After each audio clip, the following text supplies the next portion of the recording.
Quick sand is not a type of sand, एक number question है। ठीक, कहता है कि क्विक सैंड क्या है, कोई सैंड का टाइप नहीं है, एक कंडीशन है, ये एक प्रोसेस है। ठीक, कहता है it is the flow condition which exist the cohesionless soil cohesionless mass where the effective stress are reduce to zero. इस पे क्या होता है, क्विक सैंड कंडीशन के समय इफेक्टिव स्ट्रेस हमारा जीरो हो जाता है। ठीक है, यहाँ से effective stress reduce to zero. उसके बाद कहता है कि in upward flow quick sand condition is found only when the fine sand and coarse silt it is not being to absorb than the case of gravel में नहीं, coarse sand या clay में, coarse sand में भी नहीं, fine sand and silt में आता है, coarse silt में। ठीक, और देख लीजिए ये उसके बाद कहता है if the cohesive soil which passes inherent cohesion shear strength is not reduced to zero even the effective stresses are reduced to zero। क्या कहता है, cohesive soil which possesses in the inherent cohesion shear strength is not reduced to zero, shear strength जो होता है cohesive soil का zero नहीं होता है, effective stresses are zero, effective stresses reduced to zero।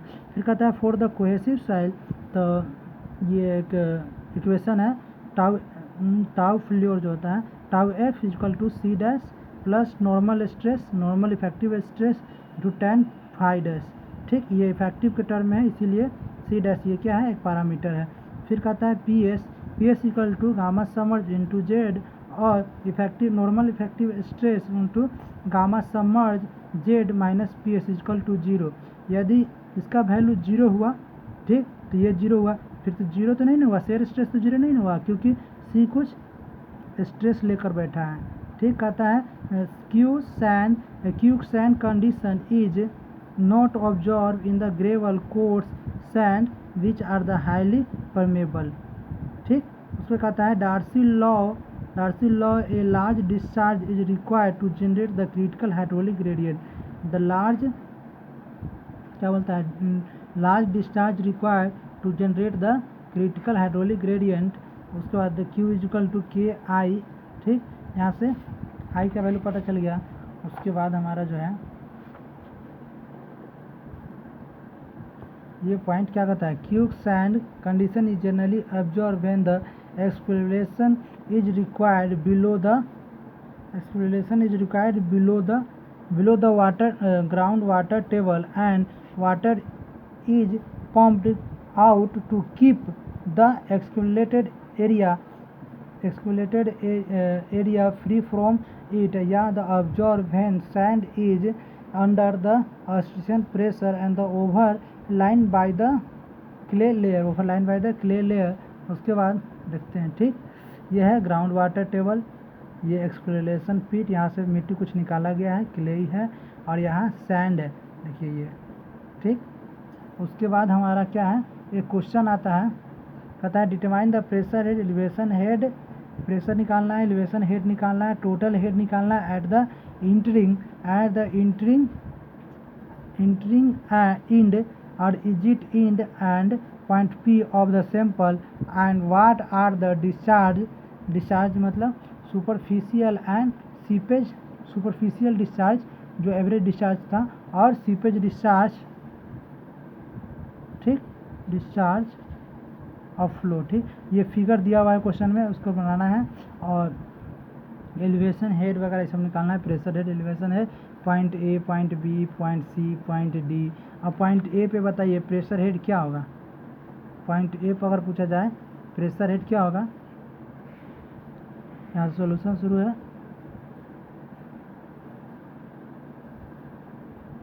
Point A पे pressure head हमारा हो जाएगा जीरो।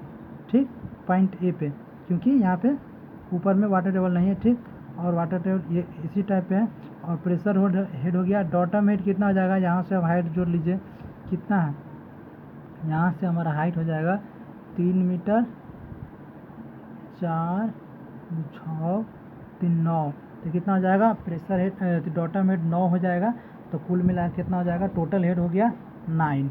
उसके बाद बात करते हैं पॉइंट बी पे, तो प्रेशर हेड कितना हो जाएगा 3 मीटर, और बॉटम हेड यहाँ से कितना हो जाएगा 9 में से 6 मीटर। फिर अगर बात हम लोग टोटल हेड कितना हो गया, तो 3 और 6 क्या था 9 मीटर का हो जाएगा। फिर यहाँ से अगर देखें इसके लिए हम लोग तो बॉटम हेड देखें, बॉटम हेड यहाँ से कितना हो जाएगा, हम लोग बॉटम हेड कहाँ पे माने हुए हैं, बॉटम हेड हमने यहाँ मान लिया है, इस पॉइंट पे हमने बॉटम हेड माना है, ठीक। उसके बाद कह रहा है यहाँ से हम लोग बॉटम हेड मान लिए थे, और तो इसके लिए बॉटम हेड तो 0 होगा। प्रेशर हेड का बात करें तो यहाँ पे वाटर टेबल है, और उसके बाद ये सब, मैं कुछ गलत तो नहीं ना कर रहा हूँ, चेक कर लेता हूँ। Assume the bottom head at the EL कहाँ है, E और L पे, यानी EL 0 यहाँ पे मान लिया है बॉटम हेड को, ठीक 0 मीटर, ठीक। बॉटम हेड यहाँ भी मान रहे थे, यहाँ पे मान लिया है। और पॉइंट एलिवेशन हेड, पॉइंट ए के लिए जो है एलिवेशन हेड कितना है 9 मीटर, एलिवेशन हेड जिसको बॉटम हेड कहते हैं कितना आ गया 9 मीटर, ठीक है। यहाँ तक प्रेशर हेड बोले तो 0, ठीक है। Bottom head plus pressure head कितना होता है 9 मीटर, ठीक है। हेड लॉस कितना हो गया 0, ठीक। उसके बाद पॉइंट बी पे, तो बी पे एलिवेशन हेड का बात करें, यानी बॉटम हेड कितना आ जाएगा 6, यहाँ तक ठीक है। और प्रेशर हेड 3, ठीक है। और E इंटू एच यहाँ तक हो गया। उसके बाद सी के लिए देखते हैं, सी हमारा पॉइंट कहाँ पे है, सी के लिए एलिवेशन हेड कितना आ जाएगा, एलिवेशन हेड तो नीचे से होगा 3 ना, एलिवेशन हेड 3 हो जाएगा। और प्रेशर हेड, तो प्रेशर हेड हमारा कितना आ जाएगा, प्रेशर हेड -3। देख लीजिए यही है पॉइंट जो सीखने का चीज़ है, ठीक। क्यों ऐसे कह रहा है -3, क्योंकि यहाँ तक ये सॉइल दूसरा था, ये सॉइल एक मान लीजिए सॉइल 2 है, सॉइल 3 है, ये सब लेयर अलग अलग है, इसलिए इसका लेयर अलग है, इसका लेयर अलग है, और इसका लेयर अलग है। तो इस लेयर का यह यहाँ पे है, और इसका वाटर लेवल कहाँ है यहाँ पे, तो वाटर लेवल से कितना ऊपर है 3 मीटर, इसीलिए बॉटम हेड कितना इसका हो जा रहा है क्या बोलते हैं बॉटम हेड तो ठीक है 3 मीटर, ठीक। बॉटम हेड पॉइंट सी के लिए, ठीक, पॉइंट सी के लिए हो गया पॉइंट सी यहाँ था, पॉइंट सी के लिए बॉटम हेड का, ये बॉटम हेड माने हैं, यहाँ से डिस्टेंस कितना है 3 मीटर, यहाँ तक ठीक है। अब कहता है प्रेशर हेड, तो देखिए प्रेशर हेड हम लोग कहाँ से मापते हैं वाटर टेबल से, तो इस सॉइल के लिए वाटर टेबल क्या है यहाँ पे है, तो यहाँ से कितना था -3 मीटर ऊपर है, तो यहाँ तक ठीक है -3 मीटर हो गया। उसके बाद टोटल कितना हो जाएगा 0 हो जाएगा। इसका टोटल हेड कितना हो गया सी के लिए, सी का जो हमारा टोटल हेड है, सी का हमारा टोटल हेड 0 आ गया, ठीक। अब चलते हैं हम लोग, और हेड लॉस कितना हो गया, जब हेड लॉस इसका 9 मीटर हो गया, टोटल हेड कितना है 0, और तो हेड लॉस कितना हो गया 9 मीटर। अब क्वेश्चन में कह रहा है डी, अब पॉइंट डी के लिए बताइए, पॉइंट डी के लिए बॉटम हेड कितना हो जाएगा 0, बॉटम हेड हमारा जो एलिवेशन हेड या बॉटम हेड जो भी है वो हमारा 0 हो जाएगा। प्रेशर हेड कितना हो जाएगा, प्रेशर हेड हम लोग कहाँ से मापते हैं ग्राउंड जो यहाँ पे वाटर टेबल है उसी से, तो इसी लाइन पे वाटर टेबल है, इसीलिए यहाँ पे क्या हो गया प्रेशर हेड 0 हो गया, तो यहाँ से 0, बॉटम हेड भी 0, तो हेड लॉस कितना हो गया 9 मीटर, ठीक। यहाँ तक क्लियर है। अब देखिए कहीं पॉइंट पी भी है, अब पॉइंट पी कहाँ है, अच्छा पॉइंट पी ये है, ठीक, ये पॉइंट पी है। अब पॉइंट पी का बताइए एलिवेशन हेड कहाँ से हो जाएगा, एलिवेशन हेड हम लोग बॉटम हेड जो बोलते हैं, बॉटम हेड तो यहाँ से देखेंगे एलिवेशन हेड जो, ठीक, यहाँ से कितना हो गया 4, यहाँ से 3, और यहाँ से 3 और 1 4, कितना हो गया 4 मीटर हो गया। एलिवेशन हेड 4 हो गया, बॉटम हेड या एलिवेशन हेड 4, और प्रेशर हेड देखना है तो प्रेशर हेड तो ऊपर से देखेंगे ना, तो प्रेशर हेड ऊपर से देखेंगे या नीचे से देखेंगे, अब देख लीजिए दोनों में कहाँ से देखेंगे, ठीक। अब प्रेशर हेड हमारा हो जाएगा यहाँ से अगर देखेंगे तो हो जाएगा कितना ये है 3 और ये है 2, कितना हो गया 5, हमारा कितना हो जाएगा 5, पी का प्रेशर हेड कितना 5, लेकिन नहीं, इसको कहाँ से देखा जा रहा है प्रेशर हेड,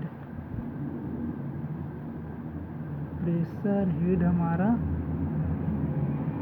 प्रेशर हेड अगर नीचे से देखेंगे यहाँ से प्रेशर हेड यहाँ से देखेंगे तो 3 और 1 कितना हो गया 4, ऊपर से देखेंगे तो कितना हो जाएगा 5, तो 5 4 यहाँ से 4 -1 किए -5 किए तो कितना हो गया -1।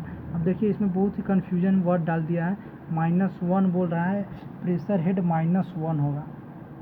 ऊपर से कितना आ रहा था, ऊपर से आ रहा था 5, नीचे से कितना जाएगा, नीचे से जाएगा 4, नीचे से अगर मेजर करते हैं तो 4 आएगा, ऊपर से मेजर करते हैं तो 5 आएगा।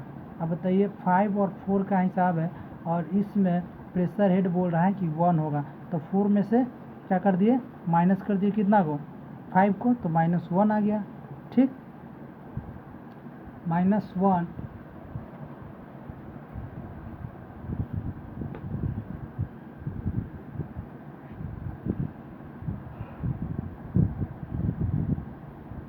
हमारा टोटल हेड कितना हो जाएगा, टोटल हेड जो हो गया 4 -1 कितना हो गया 3 और 6 जो है क्या है 6, तो 3 हुआ, तो टोटल हेड लॉस कितना हो जाएगा 6। ठीक है यहाँ तक। और ये हमारा जो हम लोग बनाए हैं उसका प्रोसेस दिया हुआ है कि किस तरह से इसमें बनाया हुआ है, आप ये प्रोसेस देख लीजिए, ऐसे तो मैंने बता ही दिया हूँ। ठीक, यहाँ से देख लीजिए ये देख लीजिए। ठीक है, यहाँ तक क्लियर है। उसके बाद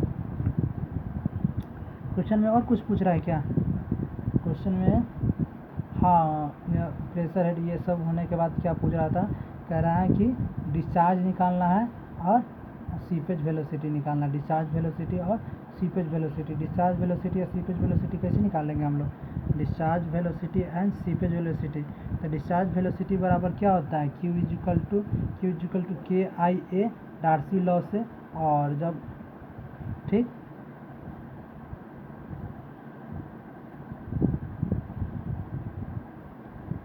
यहाँ पे हम लोग कितना निकाल लिए 3, और उसके बाद यहाँ से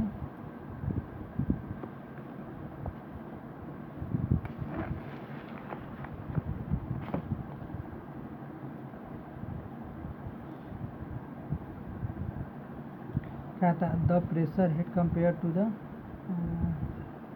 3 और -1 हो जाएगा ये, डिस्चार्ज वेलोसिटी क्या होगा V = K × I। ठीक, यहाँ से हो गया I का value change in length by तो जो लेंथ होता है सॉइल का, तो यहाँ से चेंज इन लेंथ कितना है, और K का वैल्यू आप निकाल चुके हैं। K का वैल्यू क्वेश्चन में दिया हुआ है, पोरोसिटी क्वेश्चन में दिया हुआ है, तो K का वैल्यू निकाल लिए यहाँ से, और K का वैल्यू लिख लिए, और 9 बाई कितना हो गया 9/3। यहाँ से हमारा V आ गया डिस्चार्ज वेलोसिटी, और जब डिस्चार्ज वेलोसिटी पता है डिस्चार्ज वेलोसिटी में पोरोसिटी से डिवाइड करते हैं तो हमारा सीपेज वेलोसिटी निकल जाता है। ठीक, उसके बाद ये क्वेश्चन है, ये क्वेश्चन हमारा क्या कहता है, ये क्वेश्चन कहता है the soil profile below the क्या कहता है, शॉर्ट क्वेश्चन है, क्या कहता है the soil profile below A lake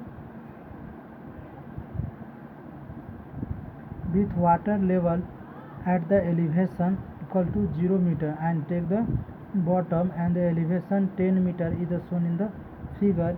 Piezometric stand pipe installed in the sample, the layer shows a regarding of the +10। फिर कहता है exhume the piezometric head is uniform in the sand layer and quantity of a water in a come for the flowing into the sand, this and the bed will be। इस question में हम लोग को क्या क्या दिया हुआ है, गिवन है, ये देख लीजिए फिगर। K का वैल्यू दे दिया है, ये सिल्ट है, ये वाटर है, ये सैंड है, यहाँ से देख लीजिए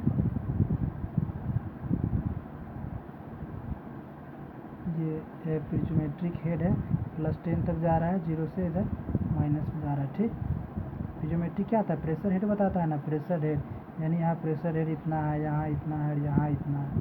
ठीक, ये तो यहाँ पे प्रेशर हेड 0 है। ठीक।